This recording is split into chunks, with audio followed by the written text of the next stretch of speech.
വചനമേ നിത്യജീവന്റെ ആധാരമേ, രക്ഷയേകിടും സത്യമാർഗമേ, എന്റെ ആത്മാവിനാശ്വാസമേ. വചനം വചനം വചനം. റൂത്തിന്റെ പുസ്തകം 3-ാം അധ്യായം. അവളുടെ അമ്മായിയമ്മ നവോമി അവളോട് പറഞ്ഞു, എൻ്റെ മകളെ, നിനക്ക് നന്മയാകുന്ന ഒരു സമാശ്വാസം നിനക്കായി ഞാൻ അന്വേഷിക്കേണ്ടതല്ലേ? നീ ആരുടെ വൃത്തികളുമൊത്ത് ആയിരിക്കുന്നുവോ ആ ബോവസ് നമ്മുടെ പരിചയക്കാരനല്ലേ? ഇതാ അവൻ രാത്രി മെതിക്കളം പാറ്റുന്നുണ്ട്. നീ കുളിച്ച് പരിമളം പൂശി വസ്ത്രമണിഞ്ഞ് മെതിക്കളത്തിലേക്ക് ഇറങ്ങിച്ചെല്ലുക.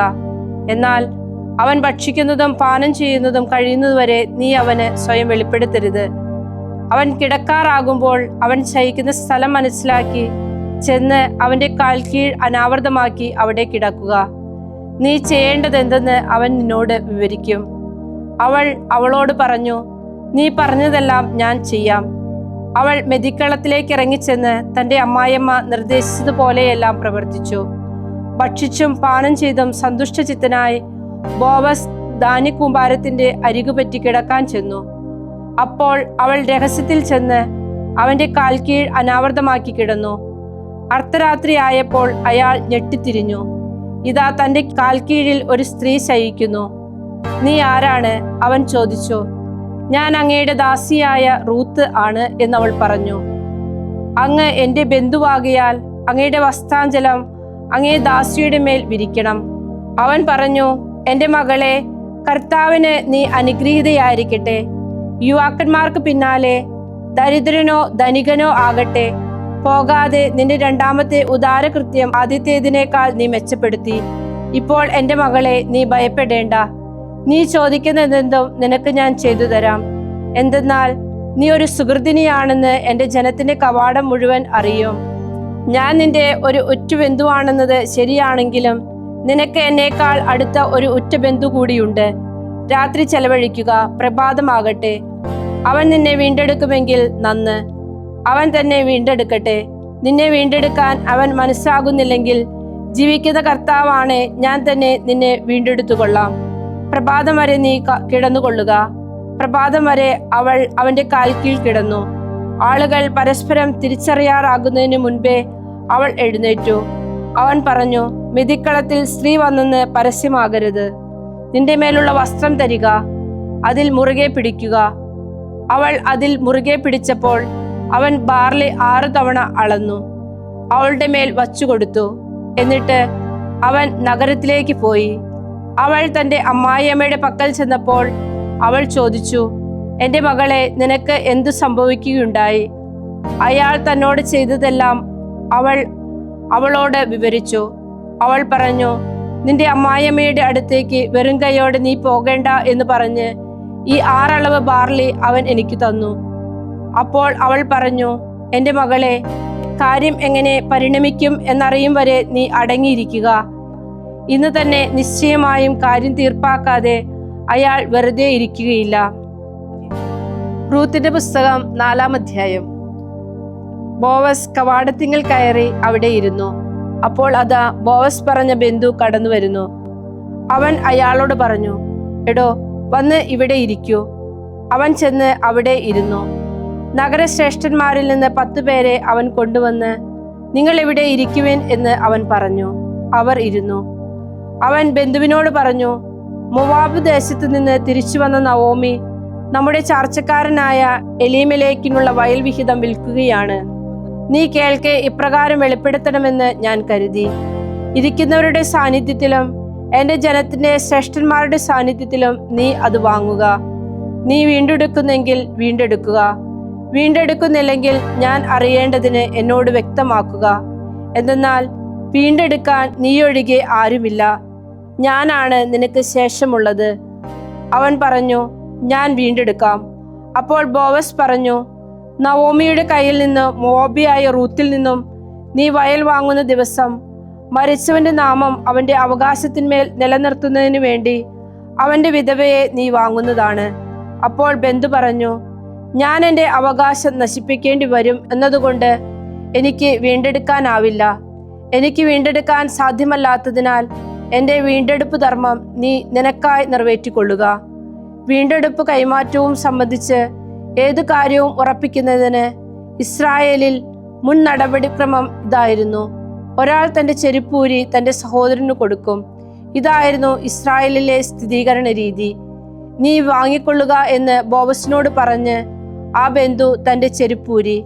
അനന്തരം ബോവസ് ശ്രേഷ്ഠന്മാരോടും ജനം മുഴുവനോടും പറഞ്ഞു, എലീമേലെക്കിനുള്ള സകലതും, മഹ്ലോൻ, കിലിയോൺ എന്നിവർക്കുള്ള സകലതും നവോമിയുടെ കയ്യിൽ നിന്ന് ഞാൻ വാങ്ങി എന്നതിന് നിങ്ങൾ ഇന്ന് സാക്ഷികളാണ്.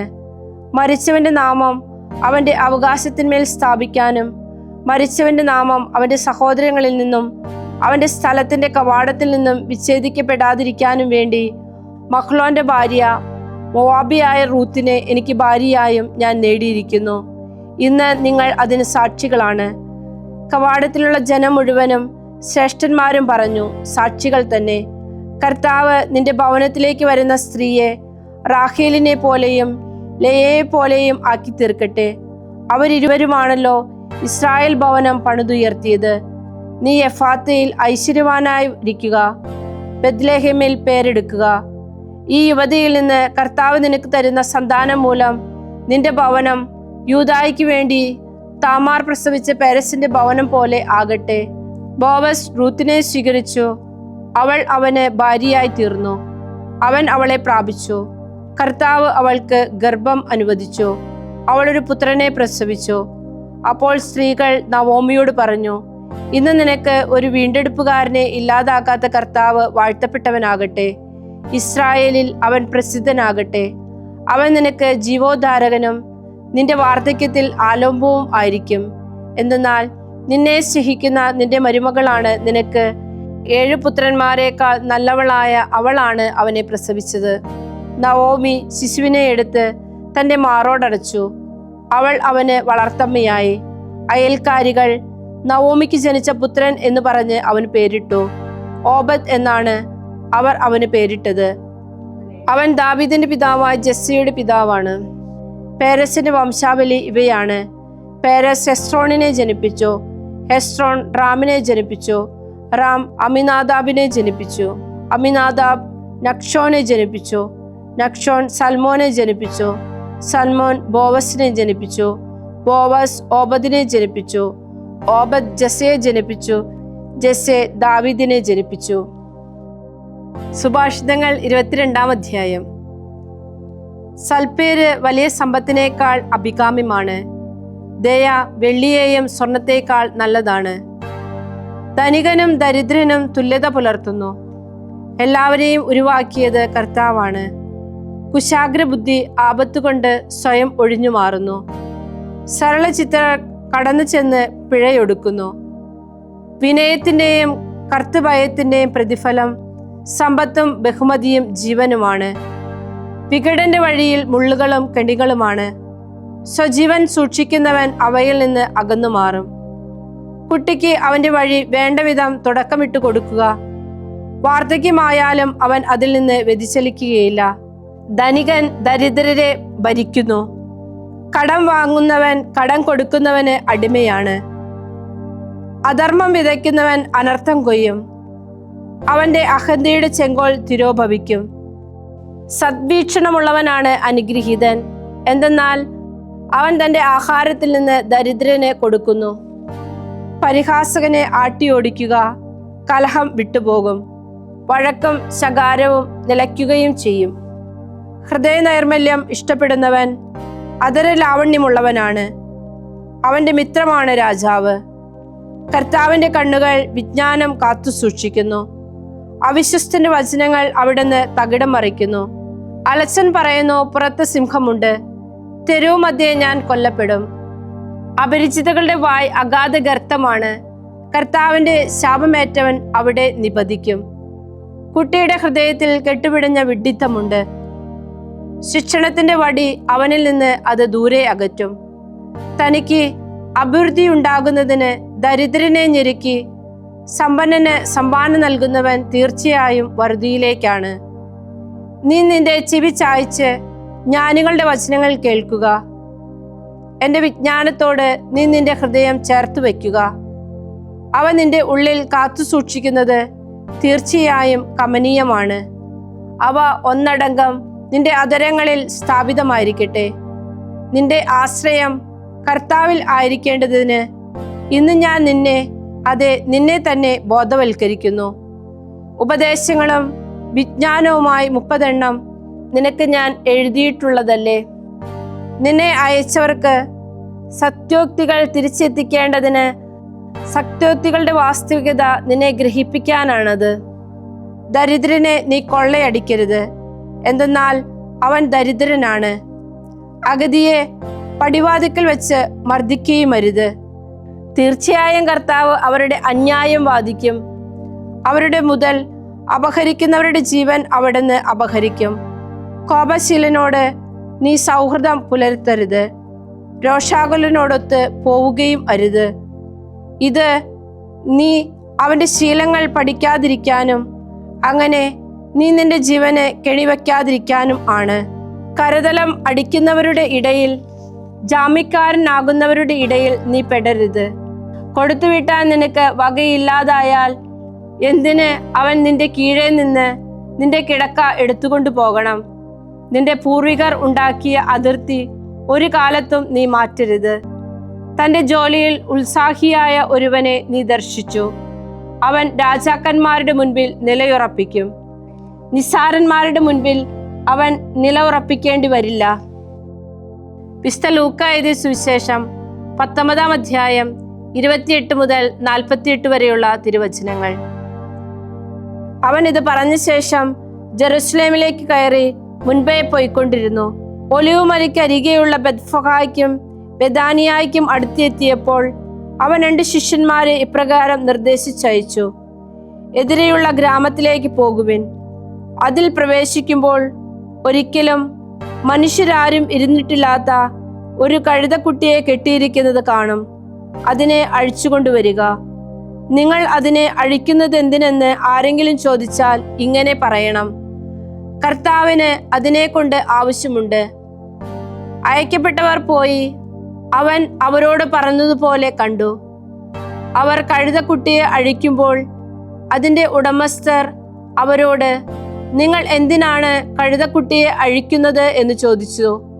കർത്താവിന് അതിനെ കൊണ്ട് ആവശ്യമുണ്ട് എന്ന് അവർ പറഞ്ഞു. അവർ അതിനെ യേശുവിൻ്റെ അടുക്കൽ കൊണ്ടുവന്നു. തങ്ങളുടെ വസ്ത്രങ്ങൾ കഴുതക്കുട്ടിയുടെ പുറത്തു വിരിച്ച് അവർ യേശുവിനെ കയറ്റിയിരുത്തി. അവൻ കടന്നു പോകുമ്പോൾ അവർ വഴിയിൽ തങ്ങളുടെ വസ്ത്രങ്ങൾ വിരിച്ചു. അവൻ ഒലിവുമലയുടെ ഇറക്കത്തിൽ എത്തിയപ്പോൾ ശിഷ്യ സമൂഹം മുഴുവൻ സന്തോഷിച്ച് തങ്ങൾ കണ്ട എല്ലാ അത്ഭുതങ്ങളെപ്പറ്റി വലിയ സ്വരത്തിൽ ദൈവത്തെ സ്തുതിക്കാൻ തുടങ്ങി. കർത്താവിന്റെ നാമത്തിൽ വരുന്ന രാജാവ് വാഴ്ത്തപ്പെട്ടവൻ. സ്വർഗത്തിൽ സമാധാനം, അത്യുന്നതങ്ങളിൽ മഹത്വം. ജനക്കൂട്ടത്തിൽ ഉണ്ടായിരുന്ന ചില ഫരിസേയർ അവനോട് പറഞ്ഞു: ഗുരു, നിന്റെ ശിഷ്യരെ ശാസിക്കുക. അവൻ പ്രതിവചിച്ചു: ഇവർ മൗനം ഭജിച്ചാൽ ഈ കല്ലുകൾ ആർത്തു വിളിക്കുമെന്ന് ഞാൻ നിങ്ങളോട് പറയുന്നു. അവൻ അടുത്തു വന്ന് പട്ടണം കണ്ടപ്പോൾ അതിനെക്കുറിച്ച് വിലപിച്ചുകൊണ്ട് പറഞ്ഞു: സമാധാനത്തിന് ആവശ്യമായത് ഈ ദിവസമെങ്കിലും നീ അറിഞ്ഞിരുന്നെങ്കിൽ. എന്നാൽ അവ ഇപ്പോൾ നിന്റെ ദൃഷ്ടിയിൽ നിന്നും മറയ്ക്കപ്പെട്ടിരിക്കുന്നു. ശത്രുക്കൾ നിനക്ക് ചുറ്റും തടകെട്ടി നിന്നെ വളയുകയും എല്ലാ ഭാഗത്തു നിന്ന് നിന്നെ ഞെരുക്കുകയും ചെയ്യുന്ന ദിവസങ്ങൾ വരും. നിന്നെയും നിന്നിലുള്ള നിന്റെ മക്കളെയും നശിപ്പിക്കുകയും നിന്നിൽ കല്ലിന്മേൽ കല്ല് ശേഷിക്കാതിരിക്കുകയും ചെയ്യും. എന്തെന്നാൽ നിന്റെ സന്ദർശനത്തിന് സമയം നീ അറിഞ്ഞില്ല. അവൻ ദേവാലയത്തിൽ പ്രവേശിച്ച് അവിടെ കച്ചവടം നടത്തിക്കൊണ്ടിരുന്നവരെ പുറത്താക്കാൻ തുടങ്ങി. അവൻ അവരോട് പറഞ്ഞു: എൻ്റെ ആലയം പ്രാർത്ഥനാലയം ആയിരിക്കും എന്ന് എഴുതപ്പെട്ടിരിക്കുന്നു. നിങ്ങളോ അത് കൊള്ളക്കാരുടെ ഗുഹയാക്കിയിരിക്കുന്നു. അവൻ ദിവസവും ദേവാലയത്തിൽ പഠിപ്പിച്ചിരുന്നു. പുരോഹിത പ്രമുഖന്മാരും നിയമജ്ഞരും ജനപ്രമാണികളും അവനെ നശിപ്പിക്കാൻ നോക്കിയിരുന്നു. എന്നാൽ തങ്ങൾ ചെയ്യേണ്ടതെന്തെന്ന് അവർക്ക് കണ്ടെത്താനായില്ല.